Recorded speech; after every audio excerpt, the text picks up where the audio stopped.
left off, we were about to talk about saturated versus unsaturated fats. Some of the biggest differences are, once I tell you, you'll be like, oh, I get it.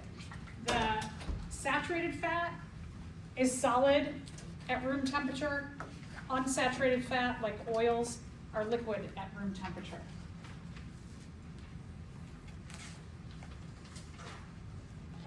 Now, where most of them come from, it's not 100%, but most of your saturated fats come from animal products, and most of your liquid fats come from plant products.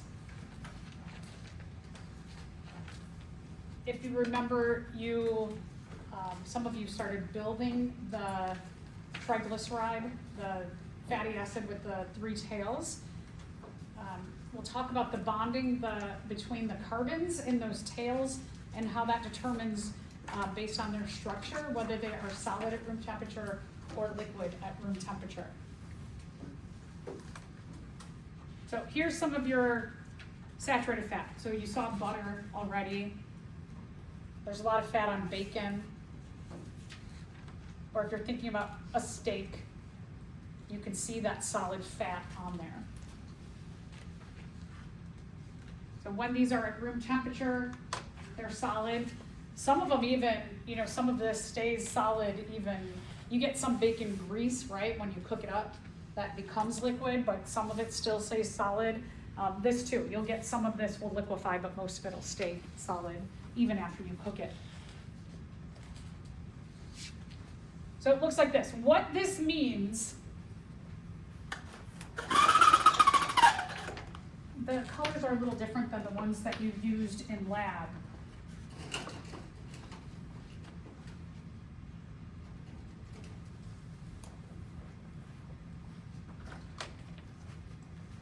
So your carbons, they were black.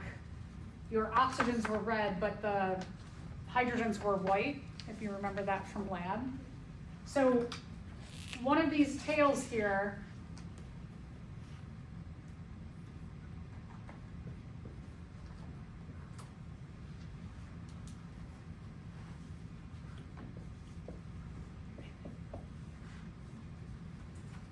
so this right here is the part of glycerol,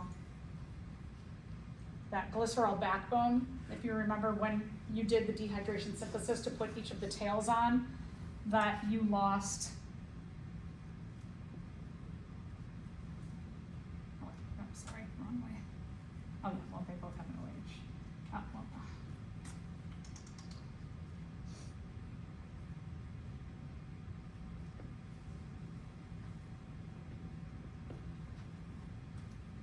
That when you did your dehydration synthesis,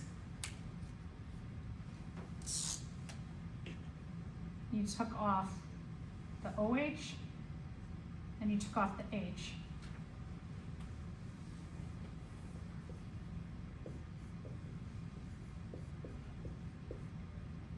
So that the OH off of your glycerol comes off, and then the H off of the carbon, the carboxyl, the carbon double bond oxygen OH, that H comes off, so there's your water loss or your dehydration.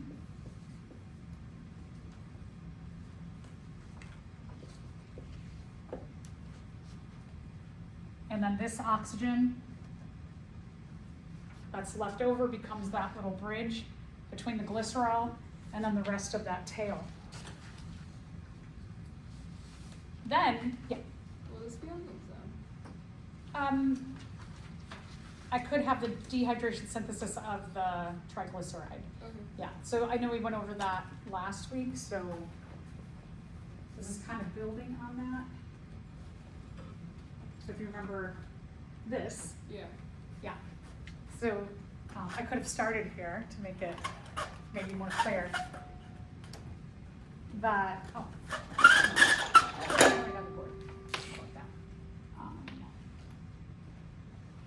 that from your, just a couple pages or maybe the page before, you had this triglyceride. Tri means three, so that's where the tri from triglyceride comes from, is the three tails. And that for each of the carbons on glycerol, you lose an OH and an H. And then this carbon connects there, that you have a covalent bond. So this is an example of a saturated fat. Here's the thing about the saturated fat, is that when we take a look at each of these carbons, when they have CH2, if you remember building,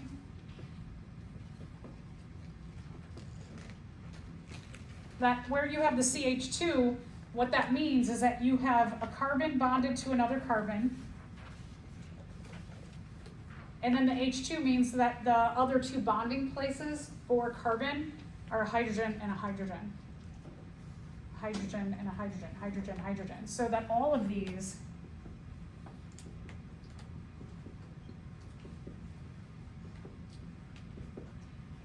are saturated with hydrogen. So these tails having CH2 looks like this, and those tails are just saturated on all sides with hydrogen. That's what a saturated fat means. It's all based on each of these CH2s binds to another carbon and has a hydrogen and a hydrogen for its 4 bonding places. So this is a saturated fat. What happens then if we take a look at the tail above this one?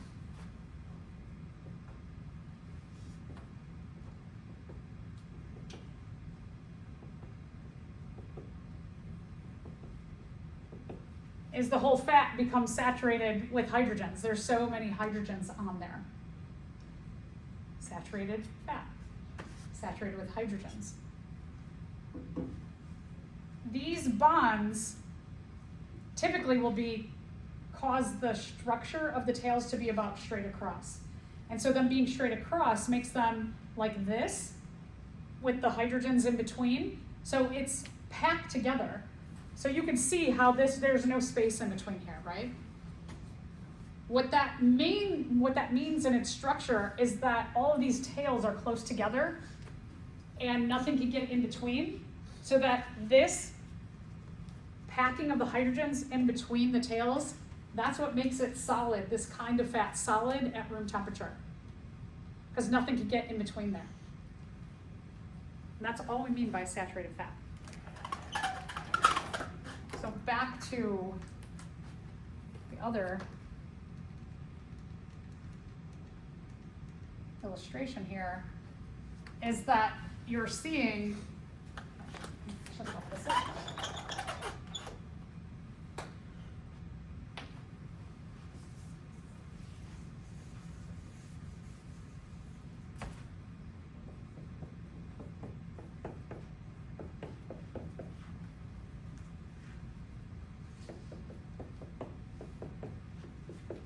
so these are your hydrogens. So all of those blue dots were the white ones. They would be white when we were building in lab. And all of these hydrogens are packed. You can see they're packed close together.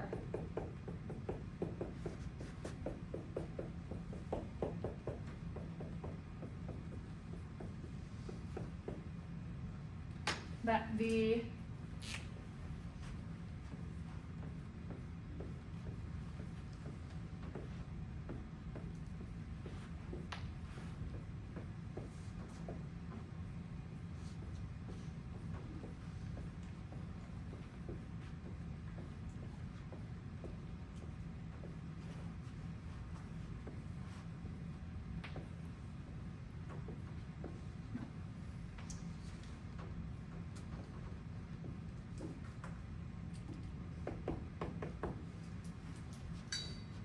so everything's pretty close together there.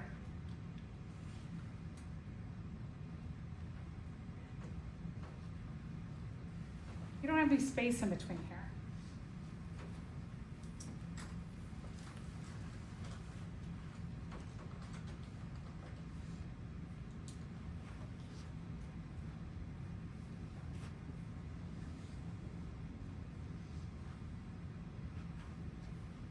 When we're looking at one of the tails, you have carbon, bonded carbon, carbon, carbon, carbon.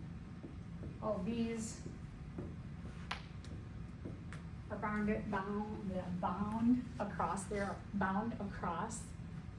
And then each carbon, remembering that carbon has 4 electrons in its outer shell, it needs 4 to be full. So each of these carbons has 1, 2, 3, 4 bonds.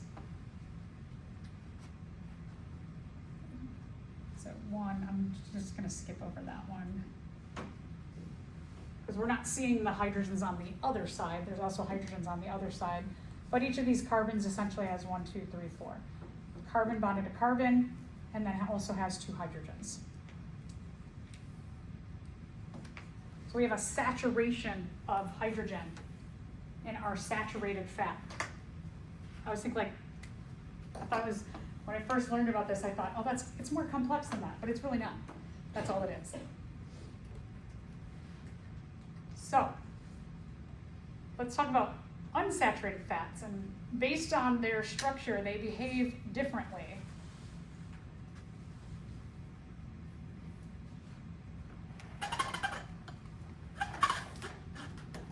So unsaturated fats are typically fats that come from plants. And the tails separate. They go in different directions. So having them open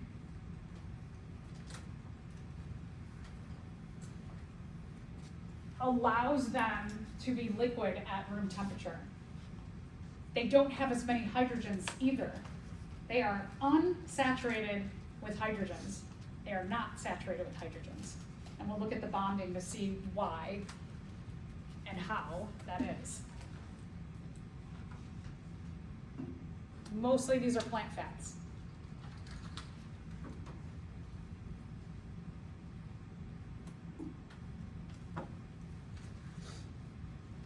So you have a picture also of an unsaturated fat, and it looks kind of like, it's like the tails go kind of weird like that, right?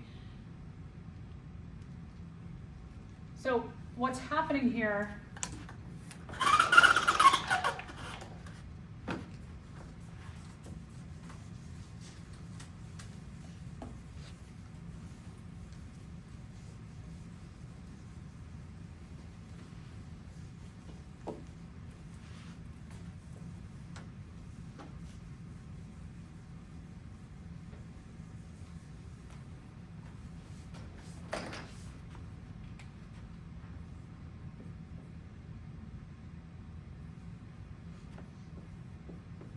So in our saturated fat, we had carbons, and then we had a saturation with hydrogen.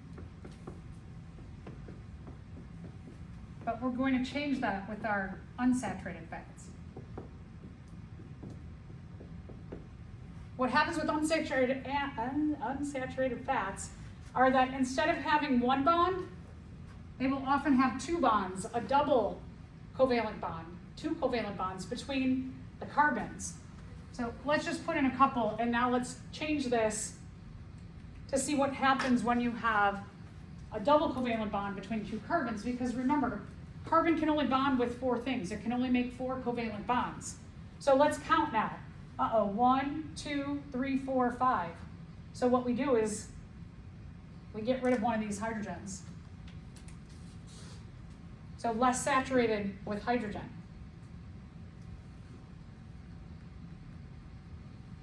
Let's take a look at this one. It's got 4, 3, 2, 1, and then we get rid of this. Let's look at this one. 1, 2, 3, 4, 5. So we're going to get rid of one of those.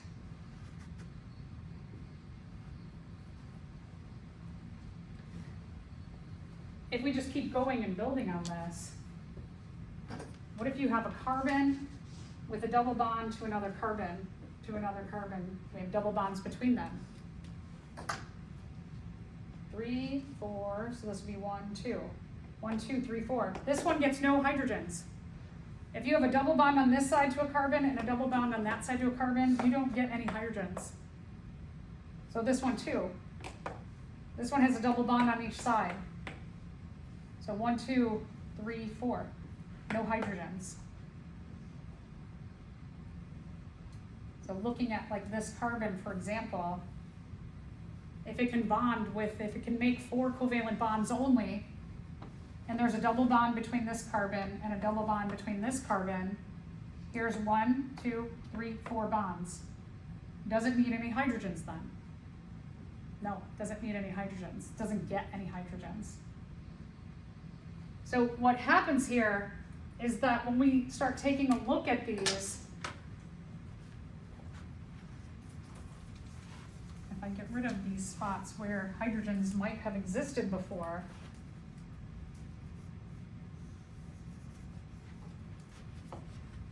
in my little chain here, we don't have many hydrogens, right?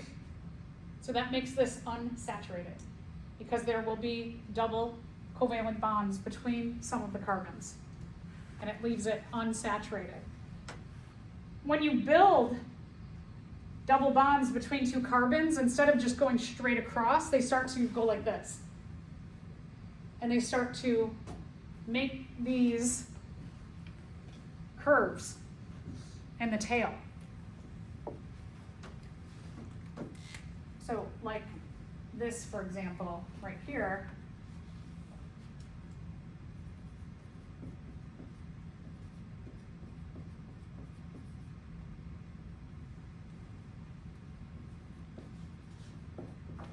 when you have these double bonds, it makes a curved shape. It doesn't go straight anymore. And what that does is it allows like heat energy to get better in here so that this can get warmed up easier. It's more susceptible to being liquid at room temperature then, just because it has these like openings. Also, when we eat these kinds of unsaturated fats, it also allows us to get hydrochloric acid and enzymes around the tails so that we can more easily break it down. That we call that metabolize, that we can actually more easily metabolize an unsaturated fat rather than a packed together fat, like a saturated fat from an animal. Our body also instinctively knows what to do with this kind of fat if you have an excess. So let's say that you can consume 2,000 calories a day and not gain any weight or lose any weight. And let's say that you have one day where you go out and you eat cheeseburger and french fries and a milkshake, and then you have pizza for dinner, and you've consumed a lot of animal fat that day, and you've gone over your 2,000 calories by 500 calories that day. Your body will break down the 2,000 calories, and then that extra 500 calories it's going to store. Let's say that 500 calories is all animal fat. Our bodies don't really know what to do with it. Normally fat, extra calories gets converted into fat that goes like here, or here, or here. So we store it in places in our body. Our body knows, like plant fats, any extra calories, we store it. But the animal fats, your body's like, I'm not going to just store it like here. I'm going to shove it underneath the walls of your arteries. We're not exactly sure in the grand scheme what the difference and why, but we do know that a saturated fat gets put in a place that's really unhealthy for us, because those fats over time that go underneath the walls of your arteries, they get bigger and bigger, and your blood vessels, which are circular, if you start getting fat that gets packed under the walls of the arteries, it starts packing into the area where blood flows, and it could cut off the flow of blood. If it does that on the coronary arteries, which service your heart, if you get occlusion from eventually it gets harder over time, and you occlude one of your coronary arteries, you have what? What happens to a person? They have a heart attack. Yeah. If it happens in the brain, you can have a stroke. If it happens in other areas of your body, it can stretch out the walls of the artery and they can burst. and that's called an aneurysm. So having this animal fat over time, a consistent overage of your calories you can burn and consume, and your body shoves it underneath the walls of your arteries, that's really bad. If you are genetically predisposed to this happening to you, and you can see that, like if you know your biological family, and you know that high cholesterol, heart disease, heart attack happens, you are likely genetically susceptible to that also. These are the kind of things that I always tell students, like, because our food, because we grab it and go, grab it and go, grab it and go, it has a lot more of these saturated fats often, not that one, that's unsaturated, than unsaturated fats, because saturated fats last longer on the shelf or on the truck or in the restaurant. So like a granola bar, and we'll talk about trans fat in a second also, but sometimes like if it's saturated fat, let's say that a saturated fat, like something like, let's just use, and we'll talk about trans fats, have replaced animal fats and how that happens and why in just a second, but let's just say it's a saturated fat, that a granola bar, box of granola bars has saturated fat in it. It can sit on the shelf for 2 years. So from the day that it is made, it can have an expiration date, let's say it's made today, it can have an expiration date of 2027. An unsaturated fat, like this, if a plant oil is used instead, it usually has about a 6-month expiration date. So it's got like what, August, September expiration date, which means that you've only got 6 months to sell that thing. For the manufacturer, it makes a lot more sense to use that saturated fat, right? Because you have a better chance of selling it in 2 years than you do in 6 months. So that we've seen a turn to using saturated fats, but we don't use usually animal fats, and we'll get to that in a second. We use trans fats, and our trans fats behave, they are plant fats that behave like animal fats.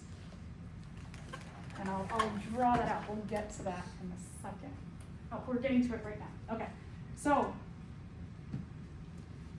the government, I don't want to say like 10, 15 years ago, they made regulations that said you have to label on your foods if something is a trans fat. So government regulations require that foods containing trans fat be labeled appropriately. A trans fat is formed when food manufacturers turn liquid oils, unsaturated fats, they turn liquid oils into solid fats by hydrogenating, by adding hydrogens. Why would this hydrogenation process produce a solid fat? So let's take a look. Adding the hydrogen allows fats to form a tertiary and quaternary structure. We didn't even talk about that, right? Adding the hydrogen allows the fatty acid chains to pack together to form solid lumps. That sounds kind of good, right? Adding the hydrogen causes a phospholipid to form. Phospholipids are the lipids that are in our cell membranes, and I didn't talk about that. The extra hydrogen forms a wax molecule. No. So the best answer is this. So let's talk about this. Okay. So this is just, I think, important to know for your own health. Let's go back. Okay, so let's go back to this. Here's our unsaturated fat. So what people figured out, scientists had figured out that one, saturated fats, we knew that saturated fats had longer shelf life. And saturated fats came from animals. Animal fat's expensive. It's way more expensive than plant fat. So if you grow something like sunflowers, you get sunflower oil, or corn. Corn's a great one. Corn grows fast. We could get corn oil pretty cheaply. There's tons of corn in the United States, corn around the world. So we could take some of the fat from corn and we can make an oil out of it. We can use like a summer growing season to get that oil. But beef fat, for example, a saturated fat, an animal fat, you might take like 2 years to grow up that whole cow. you could grow a lot of corn oil in 2 years as opposed to just 1 cow. And you could grow a lot of corn to make a lot more oil. So different in price, right? So people wanted, even though they wanted that shelf stability of the animal fat is expensive, and the plant fat is less expensive, but the plant fat has less of a shelf life, so there's that game of like economics, like what do you do? So some scientist was like, I figured out how we could take this and we could break these double bonds between the carbons and then add in, boop, boop, boop, boop, add in a bunch of hydrogens so that now the hydrogenation process of just going in and breaking these double bonds, now this carbon got rid of that double bond, so 1, 2, 3, and hydrogenate to be our 4th place for that carbon. And this one, we got rid of that, right? So we add on a hydrogen there. These ones had 2 double bonds. We got rid of 2 of those. So now they each need hydrogens. So now this breaking the double bonds in plant fat and hydrogenating, adding in hydrogens to make up for the 4 bonding places, we have taken our nice healthy fat that our body knows what to do with, and we've turned it into a very dangerous fat. That's what trans fat is they've taken a healthy plant fat and they've essentially turned it into functioning like an animal fat. Now remember, the animal fats, our body is like, I don't know what to do with this fat. I'm not going to stick it on your butt or your gut. I'm going to stick it underneath the walls of your arteries. And at first they thought, well, maybe because this is plant-based, maybe our body will be able to deal with this by metabolizing it and not putting it underneath the walls of our arteries, but it functions just like an animal fat. For some reason, also, these trans fats have an even greater effect negatively on our arteries than animal fats do. So they are worse for you than animal fat. We're not sure exactly why or how, but they do know they are. You have a question? Oh no. Yeah, so now they've taken something that we can grow faster. Hydrogens are little, right? They're not going to be super expensive. You could do the hydrogenation process. And now our 6-month shelf life turns into a 2-year shelf life for a lot cheaper than using an animal fat. Very, very bad for you.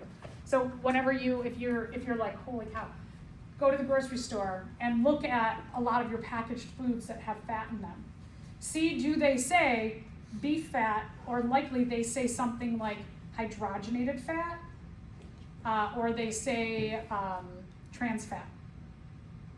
So you can find that on your labels. Yeah, so a lot of times I'll pick, my sons will bring me something and I'll say, nope, that's got trans fat in it. It's so good. I'm like, nope, not good. You're not having it. So something to know and look at. Pretty wild. Huge. That scientist is probably super rich, right? Saved a lot of money. All right, last group are the nucleic acids.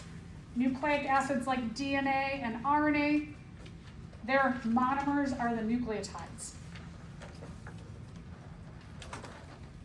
The nucleic acid is the polymer, the nucleotide is the monomer.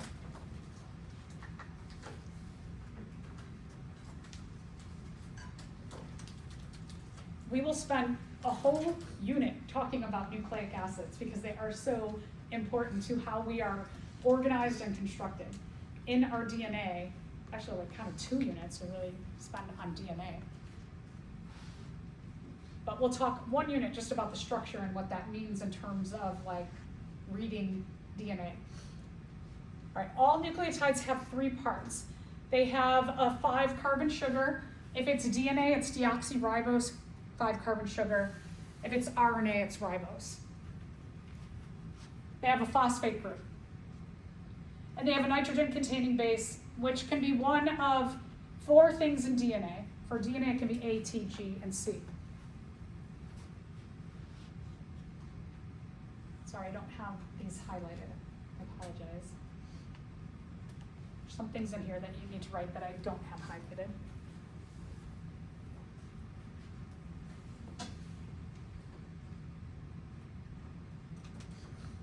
So here we have 3 nucleotides. We have one, it's a phosphate group, a 5-carbon sugar, and a nitrogen-containing base. A phosphate, 5-carbon sugar, nitrogen-containing base. Every time you add a nucleotide to a nucleotide, you do a dehydration synthesis. So here you have a dehydration synthesis, here you have a dehydration synthesis. DNA and RNA are nucleic acids. DNA stands for deoxyribonucleic acid. We'll talk about how it has 2 strands. It's a little bit different than RNA. RNA is ribonucleic acid. They each have, oh sorry, I'm talking about DNA for a bit. DNA has our genetic code. DNA's genetic code can help to replicate itself. And then it also tells us how are our traits, how do we look, how do we act, how's our internal physiology. It has all the information for all of that stuff. All that stuff, how we look, how we act, our internal physiology equates to an amino acid sequence of proteins. We'll get into this in a lot of detail, like I said, in the last unit.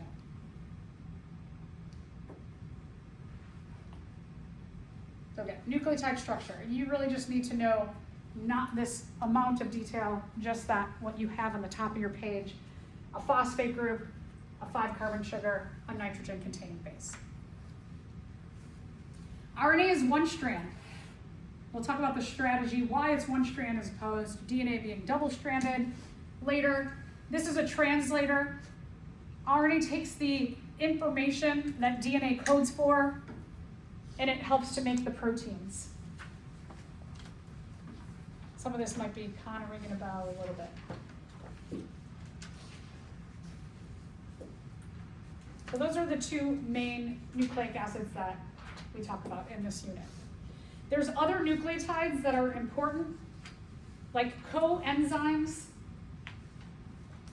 These are things that you would find in a multivitamin, like vitamin A, vitamin B, C, D. Also iron. Some metals are coenzymes. These are all things that help our enzymes, which regulate how our metabolism works, all the chemical reactions in our cells. These things are important to helping our enzymes. Just a little tip, especially I just came off a week of having stomach flu and then some kind of like cold or flu. So I got hit twice in 1 week with things. If you don't take a multivitamin, it's not a bad idea, especially around this time of year. You have a lot of coenzymes in there. All those vitamins and minerals will help, especially your immune system, to function at its peak. So just like a good idea. And anybody eat a perfectly well-balanced diet? You get all the nutrients that you need from your food? Anybody? Yeah? Oh, yeah. So usually there's like 1 person, maybe 0 in every class. Yeah. So I don't eat I eat really healthy. I still don't eat a perfectly well-balanced diet. So if you don't, a vitamin is a really good option. Multivitamins are pretty cheap too. You can figure out, sometimes the solid ones are hard on people's stomachs. There's bears, there's even adult gummy bear vitamins as well.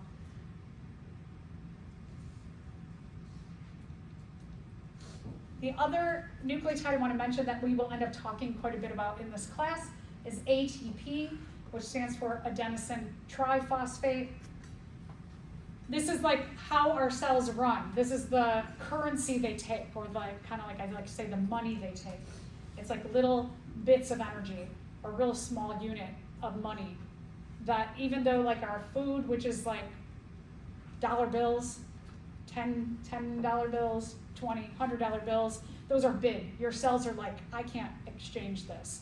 And what our process of what's called cellular respiration breaks down that food or that those large bills into these little tiny bits of energy or money that our cells can actually utilize. This is ATP. It's a little bit bigger than your general DNA nucleotide.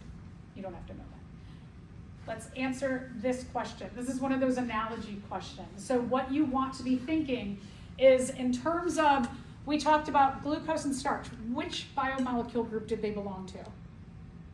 Are they fat? Are fat or lipid? Are they a carbohydrate? Are they a protein or a nucleic acid? Carbohydrate. Good, yeah.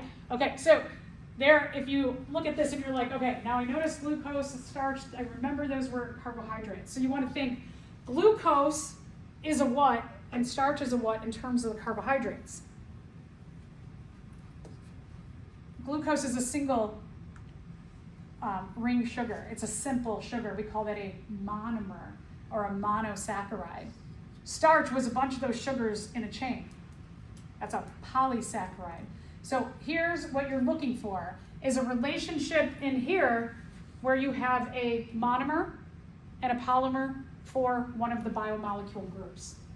I know, that's a lot, right, to think about. You're just like, all that from that tiny little question? Yeah, that's what you should infer. So when you have a this is to that, stop before you look at the answers to choose and figure out what this is to that. What does that mean? Right? Once you get that kind of sorted out, then look at the answers. So oil and fat, what are these both? Which group of biomolecules? Yeah, those are lipids, so they belong to the same biomolecule group. That doesn't help us. Chitin and lipids. Remember chitin, what group it belonged to? It was a complex carbohydrate. It's the shell of like lobsters and crabs. And then a lipid's a totally different group. They're both monomers. They're both polymers. DNA and RNA, they both belong to the nucleic acids, right? So none of these look good so far. An amino acid and a protein. Does that sound like a monomer and a polymer? Yeah, okay, good. So, and then I have hydrolysis and condensation. We talked about hydrolysis, but that's a process, so nah. All right, so our best answer, you have an amino acid, a monomer group to a polymer group. Similar to a monomer group to a polymer group.